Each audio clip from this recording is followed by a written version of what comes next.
Hello students, topic है हमारा coordinate geometry और ये है उसका लेक्चर नंबर 8।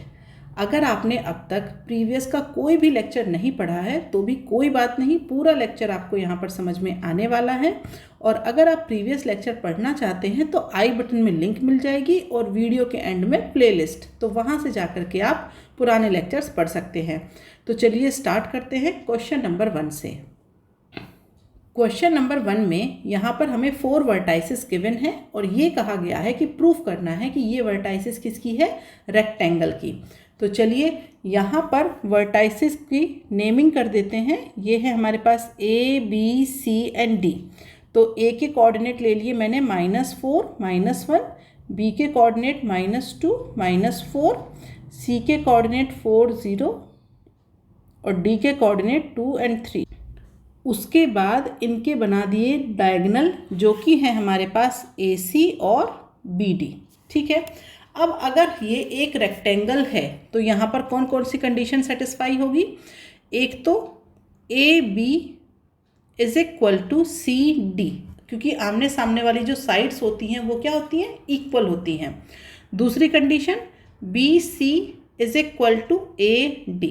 ठीक है, जो डायगोनल होंगे इनके AC = BD, ये भी इक्वल होंगे। और अगर हम ये कहें कि ये जो AC और BD है ये एक दूसरे को एक ही पॉइंट पर क्या करेंगे, कट करेंगे। इसका मतलब ये हुआ कि जो मिड पॉइंट है AC का, ठीक है, midpoint of AC = mid point of BD। ठीक है, तो अगर ये सारी कंडीशन सेटिस्फाई हो रही हैं तो इसका मतलब ये हुआ कि ये एक रेक्टेंगल है। तो अब हमें सबसे पहले निकालना है AC, मतलब जो इनकी साइड्स है AB, BC, CD, DA, ये सारी जो साइड्स हैं जो डायगोनल हैं इन सब की लेंथ निकालेंगे। फिर वो जो मिड पॉइंट है उसे इक्वल करेंगे और उसके बाद हम कहेंगे कि हाँ ये एक रेक्टेंगल है। तो चलिए स्टार्ट करते हैं। अब ये जो डिस्टेंस निकालनी होती है इसके लिए हम यूज़ करते हैं डिस्टेंस फॉर्मूला D, और ये डिस्टेंस फॉर्मूला होता है √x2 - x1 का स्क्वायर प्लस y2 - y1 का स्क्वायर। ठीक है, मतलब जैसे हमारे पास ये एक लेंथ है जिसे मैंने कहा AB, तो A के कोऑर्डिनेट मैंने मान लिए x1, y1, B के कोऑर्डिनेट ले लिए x2, y2, और ये जो पूरी लेंथ होती है ये होती है D। ठीक है, तो जिन्हें अभी नहीं पता है कि डिस्टेंस हम कैसे निकालते हैं उनके लिए मैं एक डिस्टेंस डिटेल में निकाल करके बताऊंगी, उसके बाद फिर हम फटाफट करेंगे। तो ये जो D होता है ये इस तरीके से लिया जाता है। तो अब यहाँ पर आपको निकालना है, सबसे पहले स्टार्ट करते हैं AB से। तो जब आप AB निकालेंगे तो रूट B के कोऑर्डिनेट को x2, y2 मान लीजिए। तो अब देखिए x2 - x1, तो ये हो जाएगा -2 -4, दैट मीन्स +4 का स्क्वायर, प्लस y2 कितना हो जाएगा, -4 -1 का स्क्वायर, दैट मीन्स +1 का स्क्वायर। ठीक है, तो यहाँ से जब आप AB को करेंगे तो ये क्या हो जाएगा आपके पास 2 का स्क्वायर, दैट मीन्स 4, प्लस ये क्या हो जाएगा आपके पास 3 का स्क्वायर, दैट मीन्स 9। तो ये हो जाएगा हमारे पास √13। ठीक है, अब हमें बाकी के कोऑर्डिनेट्स भी फाइंड आउट करने हैं। तो जब आप बाकी के कोऑर्डिनेट फाइंड आउट करेंगे तो करिए यहाँ पर बाकी की लेंथ, तो लेंथ जब फाइंड आउट करेंगे अब हम निकालेंगे BC। तो BC को देख लीजिए, ये हो जाएगा हमारे पास 4 + 2। ठीक है, तो ये हो जाएगा 6 का स्क्वायर और ये हो जाएगा 4 का square, 6 square + 4 square, that means √36 + 16। तो ये हो जाएगा हमारे पास 2 और 5, 52, √52। ठीक है, अब निकाल दीजिए यहाँ पर CD। तो जब हम CD निकालेंगे तो ये हो जाएगा हमारे पास 2 का स्क्वायर + 3 का स्क्वायर। ठीक है, तो ये हो जाएगा √13। उसके बाद हम निकालेंगे DA। ठीक है, तो जब हम DA निकालेंगे तो ये हो जाएगा हमारे पास 6 का स्क्वायर प्लस 4 का स्क्वायर, दैट मीन्स √52। तो अब आप यहाँ पर देख सकते हैं कि जो हमारे पास BC और DA है वो इक्वल है और जो ए बी और सी डी है वो इक्वल है, ठीक है। तो यहाँ से A B is equal to C D और B C is equal to A D, ये कंडीशन तो सेटिस्फाई हो गई। अब नेक्स्ट कंडीशन क्या है, इनके डायगनल वाली। तो अब हमें निकालना है ए सी और बी डी, ठीक है। तो अब हम आते हैं ए सी पर। तो जब हम ए सी निकालेंगे तो ए सी हमारे पास हो जाएगा -4 एंड -4 का square, that means 8 square, plus उसके बाद ये हो जाएगा हमारे पास 1 स्क्वायर, ठीक है। तो ये हो जाएगा हमारे पास √65। उसके बाद हम निकालेंगे ए सी निकल गया, अब निकालेंगे हम बी डी, ठीक है। तो जब हम बी डी निकालेंगे तो ये हो जाएगा हमारे पास 4 square plus 7 square, that means under root में 16 प्लस 49, तो ये भी हमारे पास क्या आ गया √65। तो कौन सी कंडीशन थी, कंडीशन थी A C is equal to B D होना चाहिए, ये भी सेटिस्फाई हो गई। अब हम आते हैं midpoint of A C और midpoint of B D, ठीक है। तो अब देखिए जैसे हमारे पास ये एक लाइन है, ओके, तो यहाँ पर कोऑर्डिनेट है x1 y1, ओके, और यहाँ पर कोऑर्डिनेट है x2 y2। अब अगर इसका मिड पॉइंट निकालने की बात हो रही है, ये मिड पॉइंट है, तो जो मिड पॉइंट है उसके कोऑर्डिनेट मैंने मान लिए xy। तो जो x है उसकी वैल्यू क्या हो जाएगी x1 प्लस x2 अपॉन 2, और जो y है उसकी वैल्यू हो जाएगी y1 प्लस y2 अपॉन 2, ठीक है। तो यही हमें यहाँ पर डायगनल के केस में करना है। जो हमारा डायगनल है ए सी, उसका मिड पॉइंट निकालते हैं पहले। तो यहाँ पर लिख लेते हैं मिड पॉइंट ऑफ ए सी, तो ये हो जाएगा हमारे पास -4 + 4 अपॉन 2 -1 + 0 अपॉन 2, ठीक है। दैट मीन्स ये हो जाएगा हमारे पास 0 एंड -1/2, ये है midpoint of A C. अब हम बात करते हैं midpoint of B D, ठीक है। तो जब आप midpoint of B D निकालेंगे तो ये हो जाएगा -2 + 2 अपॉन 2, और ये हो जाएगा -4 + 3 अपॉन 2, ठीक है। मैंने यहाँ से पॉइंट ले लिए हैं डायरेक्ट, आप लिख सकते हैं ना, देखिए -2 + 2 अपॉन 2, -4 + 3 अपॉन 2, ठीक है। तो ये हो जाएगा हमारे पास 0 -1/2। तो अब यहाँ पर भी आप कह सकते हैं कि midpoint of A C is equal to midpoint of B D. और अगर ये कंडीशन भी सेटिस्फाई हो रही है तो इसका मतलब ये हुआ कि जो हमारे पास गिवन है वर्टाइसेस, वो हमारी एक रेक्टेंगल की वर्टाइसेस ही हैं, ओके। अब हम आ जाते हैं क्वेश्चन नंबर 2 पे। क्वेश्चन नंबर 2 में कहा गया है find the ratio in which the point P divides the line segment joining these 2 points, also find the value of x। इसका मतलब ये हुआ कि यहाँ पर हमारे पास एक लाइन है, और वो लाइन कौन सी है, वो लाइन है AB, ठीक है। A के कोऑर्डिनेट है 12 एंड 5, और जो B है हमारा उसके कोऑर्डिनेट है 4 एंड -3। अब हमारे पास एक पॉइंट P है, तो उस P को कहीं भी ले लीजिए, क्योंकि हमें नहीं पता कि वो पॉइंट कहाँ है, तो इस लाइन पर हमने कहीं पर भी एक पॉइंट ले लिया P। इस पॉइंट के कोऑर्डिनेट है x एंड 2। तो ये कहा गया है कि ये जो पॉइंट है P, ये इस लाइन AB को डिवाइड करता है। किस रेशियो में डिवाइड करता है उसके बारे में हमें नहीं पता, तो हमें वो रेशियो भी फाइंड आउट करना है, और ये जो पॉइंट है P, इसमें x की वैल्यू भी फाइंड आउट करनी है, ठीक है। तो अब हम पहले देख लेते हैं फॉर्मूला। फॉर्मूला क्या होता है कि जैसे हमारे पास इस तरीके से कोई पॉइंट है, 2 पॉइंट जो कि एक लाइन बना रहे हैं, फिर एक पॉइंट इन्हें किसी पर्टिकुलर रेशियो में डिवाइड करता है। जैसे अगर देख करके हमें क्या लग रहा है कि यहाँ पर 2 हिस्से हैं और 3 यहाँ पर हैं, मतलब ये 2:3 में डिवाइड हो रहा हो। नहीं पता हमें अभी किस रेशियो में है, मैं सिर्फ आपको बता रही हूँ कि देख करके हमें क्या लग रहा है। तो ये जो पॉइंट है, ये इसे जब इस तरीके से डिवाइड करता है तो हम ये मानते हैं कि एक पॉइंट इस लाइन को m/n में डिवाइड करता है। तो फिर हम जो फॉर्मूला लगाते हैं उसमें इसे मान लेते हैं हम 0.1 और इसे मान लेते हैं 0.2। तो पॉइंट 1 के कोऑर्डिनेट x1 y1, ठीक है, x1 y1, पॉइंट 2 के कोऑर्डिनेट x2 y2, और यहाँ पर ये जो पॉइंट होता है इसके कोऑर्डिनेट लेते हैं हम एक्स वाई। तो जो फॉर्मूला होता है x इज इक्वल टू वो होता है mx2 plus mx1 upon m plus n, और y के लिए होता है my2 plus ny1 upon m plus n।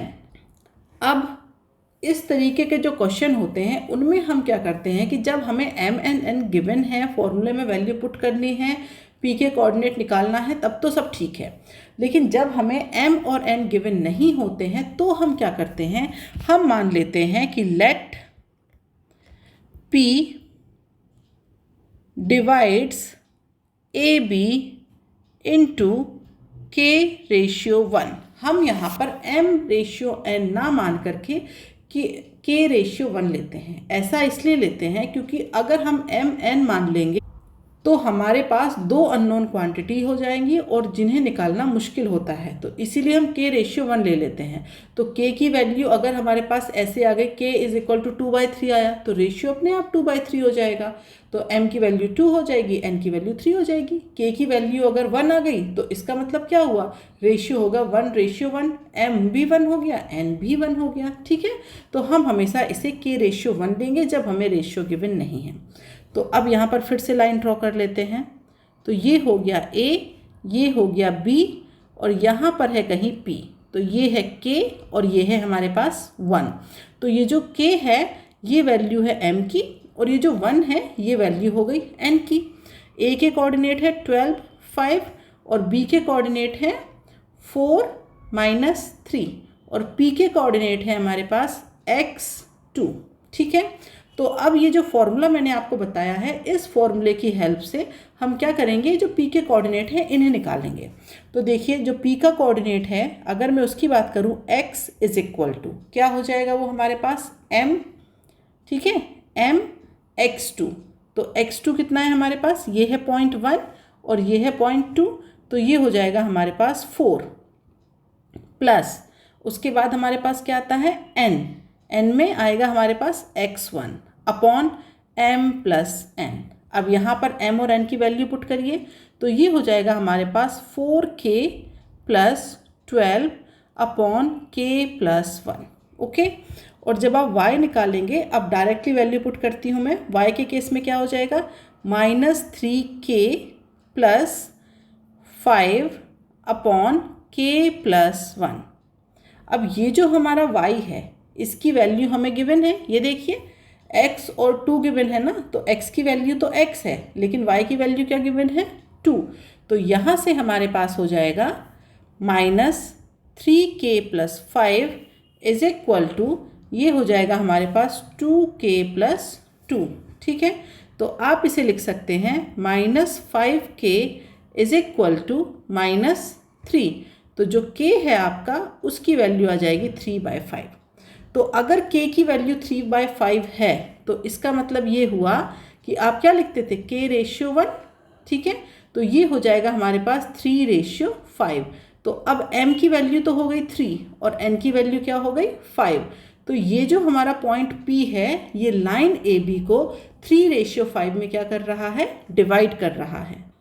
अब क्वेश्चन में हमें k की वैल्यू के साथ साथ, मतलब जो रेशियो था डिवाइड का, उसके साथ साथ x की वैल्यू भी फाइंड आउट करनी है। तो x की वैल्यू कहाँ से निकलेगी, तो यहाँ से देखिए, ये जो टर्म थी ना हमारे पास, ये है x की वैल्यू, लेकिन इस x की वैल्यू में अननोन क्या है, k। तो यहाँ पर अगर आप क्या करें, k की वैल्यू पुट कर दें, तो ये हो जाएगा 4 × 3/5 प्लस 12 अपॉन 3/5 प्लस 1। सॉल्व करिए इसे, तो ये हो जाएगा हमारे पास 12 प्लस 60 अपॉन, ये हो जाएगा 3 प्लस 5, तो यहाँ हो जाएगा 72 अपॉन 8, तो ये हो जाएगा आपके पास 9। तो इसका मतलब ये हुआ कि जो x है आपका उसकी वैल्यू क्या हो जाएगी, 9। तो x की वैल्यू आ गई 9, और जो रेशियो है, मतलब जो आपका पॉइंट P है, वो लाइन को किस रेशियो में डिवाइड कर रहा है, वो रेशियो है आपका 3/5, ठीक है। अब हम आ जाते हैं अगले क्वेश्चन नंबर 3 पर। यहाँ पर आपको क्या करना है, फाइंड करना है coordinates of a point A where A B is a diameter of the circle. तो चलिए पहले एक सर्कल बना लिया, ये हो गया सर्कल, और यहाँ पर ये हो गया उसका डायमीटर। ठीक है, तो ये हमारा हो जाएगा सेंटर, और ये डायमीटर हो गया हमारे पास ए बी। ठीक है, तो इसमें हमें क्या करना है, ए की वैल्यू तो हमें फाइंड आउट करनी है, और सर्कल का जो सेंटर है उसके कोऑर्डिनेट है 2 - 3, और जो बी है उसके कोऑर्डिनेट है 1 और 4। ठीक है, तो अब ए की वैल्यू हम कैसे फाइंड आउट करेंगे, तो देखिए जब हमारे पास ये देखा जाए तो एक लाइन ही तो है, ए बी एंड ओ। अब ये जो O है ये हमारा क्या है, मिड पॉइंट है ए बी का।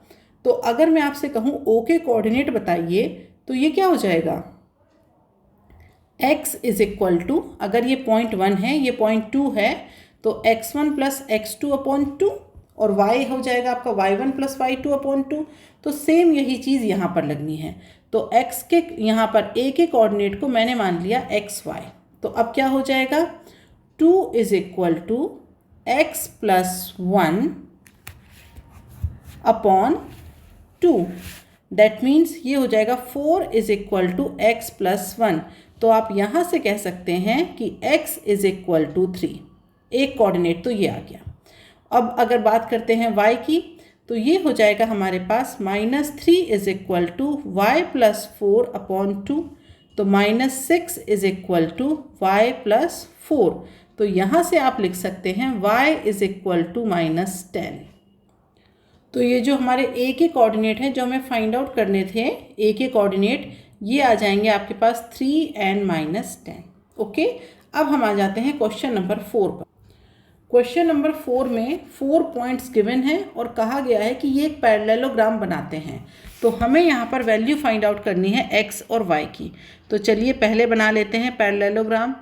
बनाने के बाद एक सीक्वेंस में इन सारे पॉइंट्स को वहाँ पर लिख देते हैं। ये हो जाएगा A B C D। So this is -2 -1 1 0 x 3, और ये हो जाएगा 1 and y। ठीक है, तो अब ये जो हमारा पैरेललोग्राम है इसे क्या करिए, इसके बना दीजिए यहाँ पर डायगोनल। ओके, तो ये हो जाएगा हमारे पास इसके डायगोनल। तो अब अगर हमें यहाँ पर जो x और y है उसकी वैल्यू निकालनी है, तो उसके लिए सबसे आसान तरीका है यहाँ पर कि हम यहाँ पर यूज़ करेंगे मिड पॉइंट वाले फॉर्मूला। देखिए ये जो डायगोनल हैं ये एक दूसरे को कट करते हैं पॉइंट O पर, और ये जो O है ये हमारा BD के लिए और AC के लिए सेम होगा। तो हम यहाँ पर लिख सकते हैं midpoint of AC is equal to midpoint of BD। ठीक है, तो अब आप AC का मिड पॉइंट निकालिए और BD का मिड पॉइंट निकालिए और उन्हें कर दीजिए इक्वल। तो जो AC है उसका मिड पॉइंट क्या हो जाएगा, ये हो जाएगा -2 + x/2। ठीक है, और दूसरा हो जाएगा -1 + 3/2। ये तो हो गया AC का मिड पॉइंट। BD के मिड पॉइंट की बात करें तो 1 + 1/2, और ये हो जाएगा y + 0/2। ठीक है, इक्वल कर दीजिए इन्हें, तो ये हो जाएगा -2 + x/2, और यहाँ से ये हो जाएगा हमारे पास 1। इसकी बात करें तो ये हो जाएगा 1 और ये हो जाएगा y/2। अब इन्हें कर दीजिए कंपेयर। तो यहाँ से आप लिख सकते हैं -2 + x/2 इज इक्वल टू 1। तो ये हो जाएगा आपके पास -2 + x इज इक्वल टू 2। तो यहाँ से जो आपके पास x है उसकी वैल्यू तो आ गई 4। ओके, अब y की वैल्यू कैसे निकालेंगे, y की वैल्यू के लिए लिखेंगे y/2 इज इक्वल टू 1। तो यहाँ से जो y है आपका उसकी वैल्यू आ गई 2। ठीक है, तो हमारे पास यही दो अननोन थे। क्वेश्चन में कहा गया था x और y की वैल्यू निकालिए, तो वो हमने यहाँ पर फाइंड आउट कर दी। ओके, अब हम आ जाते हैं क्वेश्चन नंबर 5 पर। तो यहाँ पर क्वेश्चन नंबर 5 में फिर से हमें 4 वर्टाइसेस गिवन हैं और ये बताना है कि ये जो क्वाड्रिलेटरल बनेगा इनसे, वो जो ABCD फॉर्म हुआ वो हमारा रोम्बस है। ठीक है, तो आज की ही क्लास में एक क्वेश्चन और मैंने ऐसा कराया था जब हमने वहाँ पर रेक्टेंगल प्रूफ किया था। ठीक है। तो वहाँ पर रेक्टेंगल था और वो प्रूफ करना था, तो मैंने वो सारे पॉइंट्स निकलवाए थे कि आमने सामने की साइड्स इक्वल होंगी, जो मिड पॉइंट है दोनों डायगोनल का वो हमारा सेम होगा, और जो हमारे डायगोनल हैं उनकी जो लेंथ है वो भी सेम होगी। तो हमने ये सब कुछ प्रूफ किया था। लेकिन एग्ज़ाम में जब आपको इस तरीके का क्वेश्चन आ जाता है तो सबसे पहले हम कंडीशन ये देखेंगे कि इसे जैसे रोम्बस कहा गया प्रूफ करने के लिए, तो रोम्बस प्रूफ करने के लिए सबसे ज़रूरी कंडीशन क्या है और सबसे छोटी कंडीशन क्या है। क्योंकि जो छोटी कंडीशन होगी सबसे पहले उसे निकाल करके देखिए, अगर वही सेटिस्फाई नहीं हो रही है तो इसका मतलब ये हुआ कि आगे की कंडीशन सेटिस्फाई हो ना हो, हमें उससे फिर कोई मतलब नहीं है, ठीक है। तो यहाँ पर जब बात हुई है रोम्बस की, तो सबसे पहले यहाँ पर डायग्राम ड्रॉ कर लेते हैं, ठीक है। तो ये हो गया रोम्बस ड्रॉ। अब यहाँ पर पॉइंट ले लीजिए सारे सीक्वेंस में, A B C and D। A के कोऑर्डिनेट 2 0, B का कोऑर्डिनेट 9 1, C का कोऑर्डिनेट 11 6 और D का कोऑर्डिनेट 4 4। ओके। अब रोम्बस की जो कंडीशन होती है उसमें ये होता है कि जो सारी साइड्स होती हैं वो हमारी इक्वल होती हैं। तो यहाँ पर कंडीशन लिखेंगे AB is equal to BC is equal to CD is equal to DA is equal to A, ठीक है। जो सारी साइड्स होती हैं इज इक्वल टू A ना भी लिखें चलिए, ठीक है। ये सारी साइड्स हमारी क्या है, इक्वल होती है। दूसरी कंडीशन कि जो हमारा ये जो मिड पॉइंट होते हैं हमारे किसके, AC का, वो इक्वल होगा मिड पॉइंट ऑफ, वो हो जाएगा हमारे पास BD, ठीक है। जो दोनों डायगोनल हैं उन दोनों डायगोनल के जो मिड पॉइंट होते हैं वो हमारे क्या होते हैं, सेम होते हैं। तो ये दो कंडीशन हमारी सेटिस्फाई होनी चाहिए। तो अब अगर हम यहाँ पर देखें, और हाँ तीसरी कंडीशन ये भी, तो जो डायगोनल की लेंथ होती है AC does not equal to BD, ये 3 कंडीशन होनी चाहिए। अब इन 3 कंडीशन में से अगर आप देखें कि सबसे आसान कंडीशन जिसको आप जल्दी से प्रूफ कर सकते हैं वो कौन सी होगी, मिड पॉइंट वाली। तो सबसे पहले निकालेंगे मिड पॉइंट, फिर निकाल करके देख लीजिए डायगोनल, और थर्ड में फिर निकालिए आप इनकी साइड्स। तो सबसे पहले हम क्या निकालेंगे यहाँ पर, मिड पॉइंट। तो देखिए AC का मिड पॉइंट क्या हो जाएगा, ये हो जाएगा हमारे पास, इस कंडीशन को सेटिस्फाई कर रहे हैं हम, तो ये हो जाएगा 2 + 11 अपॉन 2। उसके बाद ये हो जाएगा 0 + 6 अपॉन 2। ये तो हो गया AC का। ये हमारा इक्वल होना चाहिए किसके, BD के मिड पॉइंट के। तो 4 + 9 अपॉन 2 और 4 + 1 अपॉन 2। और आप देख सकते हैं कि ये इक्वल नहीं है, और अगर ये इक्वल नहीं है तो ये कंडीशन सेटिस्फाई नहीं हुई। और अगर ये कंडीशन सेटिस्फाई नहीं हुई तो हम कह सकते हैं कि जो रोम्बस है उसमें ये 3 कंडीशन होती हैं जो सेटिस्फाई होनी चाहिए। लेकिन जब हमारी यही कंडीशन सेटिस्फाई नहीं है तो बाकी कंडीशंस चेक करने का कोई मतलब ही नहीं निकलता। तो क्योंकि इनके जो मिड पॉइंट हैं दोनों डायगोनल के वो हमारे सेम नहीं है, तो इसका मतलब ये जो गिवन कोऑर्डिनेट्स हैं ये रोम्बस के नहीं हो सकते, ठीक है। आपको यहाँ पर ये दोनों मतलब ये वाली कंडीशन और ये कंडीशन निकालने की ज़रूरत नहीं है। आप सीधे मिड पॉइंट पर आएंगे, ये करके बताएंगे और उसके बाद कहेंगे जब यही सेटिस्फाई नहीं हो रही है तो बाकी को चेक करने का कोई मतलब नहीं है, ठीक है। अब हम आ जाते हैं क्वेश्चन नंबर 6 पर। यहाँ पर हमें क्या करना है, find the coordinates of the point which divide the line segment joining the these points in 4 equal parts. इसका मतलब ये हुआ कि हम यहाँ पर अगर एक लाइन ड्रॉ करें और ये लाइन हमारी क्या हो जाएगी, ये लाइन है हमारे पास AB, ठीक है। और AB के जो कोऑर्डिनेट हैं वो है -4 and 0 और 0 and 6, ठीक है। अब इस लाइन को 4 इक्वल पार्ट्स में क्या किया जा रहा है, डिवाइड किया जा रहा है। तो इसका मतलब ये हुआ कि एक पॉइंट तो यहाँ हो गया, एक यहाँ और एक यहाँ, ठीक है। हो गए इसके 4 इक्वल पार्ट। माना कि ये 4 मीटर था तो 1 मीटर 1 मीटर 1 मीटर 1 मीटर, इस तरीके से हो गए इसके 4 पार्ट्स। ओके, पहला पार्ट तो ये हो गया A से P तक, दूसरा पार्ट P से Q तक, तीसरा पार्ट Q से R तक, और फोर्थ पार्ट हो गया हमारा R से B तक, ठीक है। अब ये कहा गया है कि ये जो P Q R है इनकी वैल्यूज़ हमें बतानी है। तो जो P है उसके कोऑर्डिनेट मैंने मान लिए x1 y1, Q के कोऑर्डिनेट x2 y2 और r के कोऑर्डिनेट मान लिए x3 y3। ठीक है, अब जो फॉर्मूला होता है हमारे पास वो क्या होता है, वही वाला x जब हम निकालते हैं तो x1 मतलब x निकालेंगे तो mx2 plus nx1 upon m plus n, वही फॉर्मूला है। ठीक है, तो अब हम क्या करेंगे कि देखिए, जब आपको निकालने हैं p के कोऑर्डिनेट तो कैसे निकालेंगे p के कोऑर्डिनेट, तो यहाँ पर लाइन ड्रॉ की फिर से, ये हो गया a, ये हो गया b और यहाँ कहीं पर है p। ठीक है, तो अगर इधर 1 पार्ट है तो p से b की तरफ कितने हिस्से हैं, 3 हिस्से। तो यहाँ पर m की वैल्यू हो गई 1 और n की वैल्यू हो गई हमारे पास 3। अब मैं आपसे कहूँ p के कोऑर्डिनेट निकालिए तो कैसे निकालेंगे, x इज इक्वल टू, ये हो जाएगा 0.1 और ये हो जाएगा 0.2। तो 0.2 का कोऑर्डिनेट कितना हो जाएगा हमारे पास x का, 0। तो ये हो जाएगा m into x2 plus n into x1 upon m plus n, that means 1 plus 3। ठीक है, तो ये हो जाएगा हमारे पास -12 अपॉन 4, तो इसे आप कह देंगे -3। ये हम किसकी बात कर रहे हैं, p की बात कर रहे हैं। तो x1 निकाल रहे थे तो वो मैंने यहाँ पर निकाल दिया। x2 निकालेंगे तो कैसे निकालेंगे, फिर से वही, अब क्या हो जाएगा m into y2 plus n into y1, that means 0 upon 4।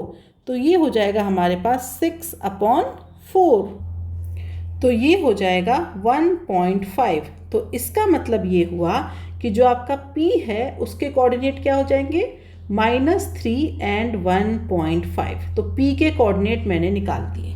अब हमें किसके कोऑर्डिनेट निकालने हैं, q एंड r के। तो चलिए उन्हें भी फाइंड आउट करते हैं। तो जब आप q के कोऑर्डिनेट निकालेंगे तो q क्या हो जाएगा आपके पास, ये हो जाएगा a, यहाँ पर हो जाएगा b और q कहाँ है आपका, बिल्कुल मिड में, ये हो जाएगा q। तो इधर हो गया 2 और इधर हो गया 2। ठीक है, तो अब आपको यहाँ पर mn वाला फॉर्मूला लगाने की ज़रूरत नहीं है। क्यों, क्योंकि q क्या है, q है इसका मिड पॉइंट।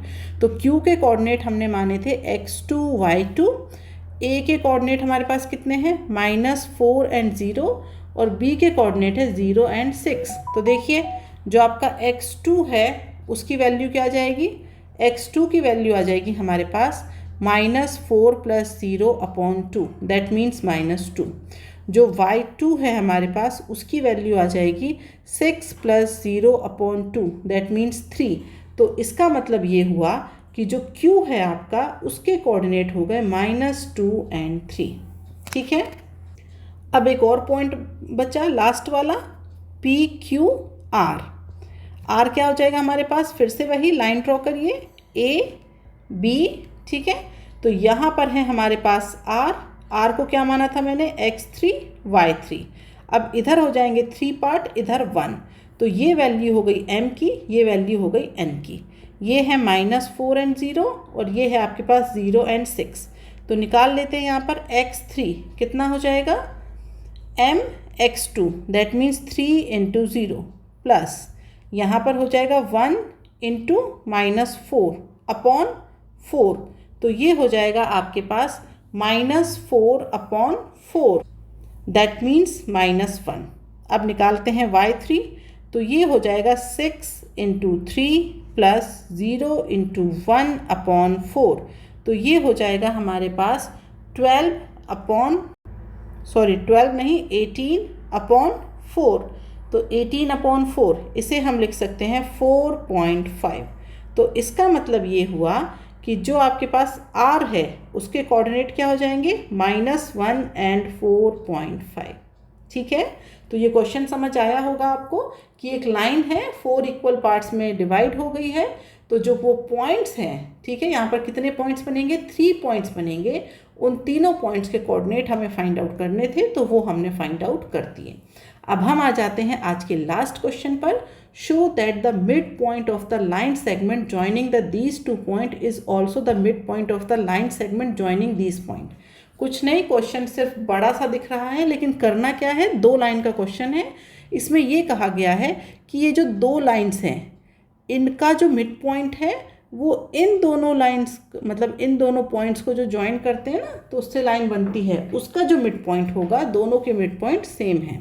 मतलब आपके पास ये एक लाइन हो गई, ठीक है, इसका कहीं पर एक मिड पॉइंट होगा, तो जो इसके कोऑर्डिनेट हैं वही एक दूसरी लाइन है इस तरीके से कहीं पर, इसका जो मिड पॉइंट है, ठीक है, तो इसके भी वही कोऑर्डिनेट है जो इस लाइन के कोऑर्डिनेट है। ये हमें यहाँ पर प्रूफ करना है। अगर आप इस क्वेश्चन को एक्सिस पर ड्रॉ करके देखना चाहें तो चलिए एक बार एक्सिस पर ड्रॉ करते हैं क्वेश्चन को। ठीक है, मैंने यहाँ पर एक्सिस ड्रॉ कर ली। अब हम पहली लाइन को देखते हैं। फर्स्ट क्या है, कोऑर्डिनेट 5 और 7, तो ये हो जाएगा हमारे पास 5 और यहाँ कहीं पर होगा 7। तो जो फर्स्ट पॉइंट है इसे मान लेते हैं A और इसे मान लेते हैं B, तो A के कोऑर्डिनेट हमने निकाल लिए। अब जो हमारा B है वो कितना है, 3 और 9, तो 9 हमारा कहाँ हो जाएगा, यहाँ कहीं हो जाएगा। ठीक है, तो अब इस वाली जो लाइन को अब हम कर देते हैं ज्वाइन, तो ये लाइन हमारी कुछ इस तरीके से ड्रॉ होगी। ठीक है, अब हम बात करते हैं दूसरी लाइन की। तो दूसरी लाइन को मैंने मान लिया C और D, तो अब C देखिए कहाँ पर है, C है हमारा 8 और 6, तो 8 ये है और 6 कहाँ पर होगा, 6 होगा यहाँ कहीं पर। ओके, अब दूसरी लाइन कितनी है, क्या है हमारा दूसरा पॉइंट, 0 और 10, मतलब x तो हो गया हमारे पास 0 और y क्या है 10, तो ये हमारे पास कहाँ होगा, ये होगा यहाँ कहीं। ठीक है, अब इन्हें भी कर दीजिए ज्वाइन, तो ये हमारी जो दोनों लाइंस हैं वो इस तरीके से आ रही हैं। ठीक है, अब ये कहा जा रहा है कि अगर हम बात करें इस फर्स्ट लाइन की, तो जब हमने इन दोनों लाइंस को ज्वाइन कर दिया, अब हमसे ये पूछा जा रहा है कि इन दोनों लाइंस का मिड पॉइंट क्या है।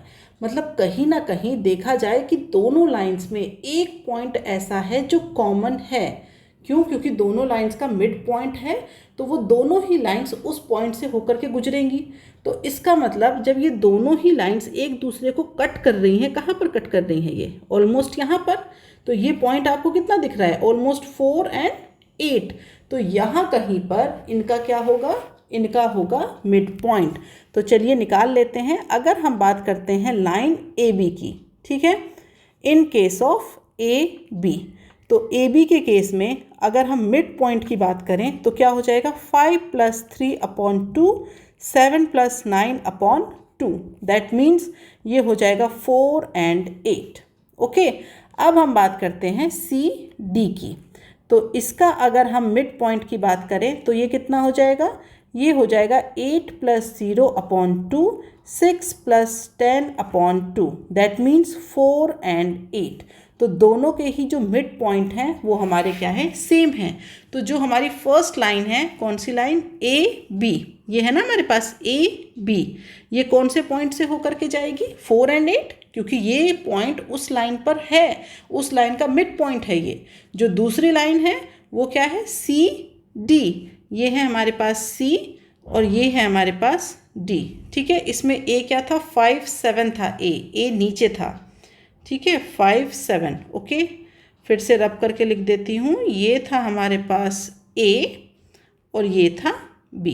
ठीक है, तो जो हमारे पास CD है उसका मिड पॉइंट क्या है, 4 8, तो जो CD है वो भी 4 8 से होकर के गुजरेगी। तो इसका मतलब जो दोनों ही लाइंस हैं वो एक दूसरे को जहाँ पर कट कर रही हैं वो दोनों ही उन लाइंस के क्या हैं वहाँ पर मिड पॉइंट, क्योंकि वो पॉइंट उन दोनों लाइंस में क्या है, कॉमन है। ठीक है, तो यहाँ पर ग्राफ से रिप्रेजेंट करने की ज़रूरत नहीं है, वो मैंने सिर्फ आपको बताया है कि सारी चीज़ें हवा में ना लगे कि ये मिड पॉइंट ऐसा क्यों है। ठीक है, मैं सिर्फ आपको ये बताना चाह रही थी कि अगर आप इस तरीके से एक्सिस पर भी ड्रॉ करेंगे, क्योंकि मिड पॉइंट है उनका, तो दोनों ही लाइंस में वो पॉइंट है, तो कोई दो लाइंस एक पॉइंट पर आकर के सेम हो रही है, कहाँ पर हो रही है, उनके क्रॉसिंग पॉइंट पर, जहाँ पर वो एक दूसरे को कट कर रही हैं, क्रॉस कर रही हैं एक दूसरे को। ओके, ठीक है, तो आज के लिए इतना ही। अब मिलेंगे नेक्स्ट क्लास में। जो भी डाउट हो कमेंट बॉक्स में लिख करके बता सकते हैं। आपका डाउट किसी अगली क्लास में ज़रूर से मैं बताऊंगी। ओके, तो चलिए आज के लिए बाय बाय स्टूडेंट्स।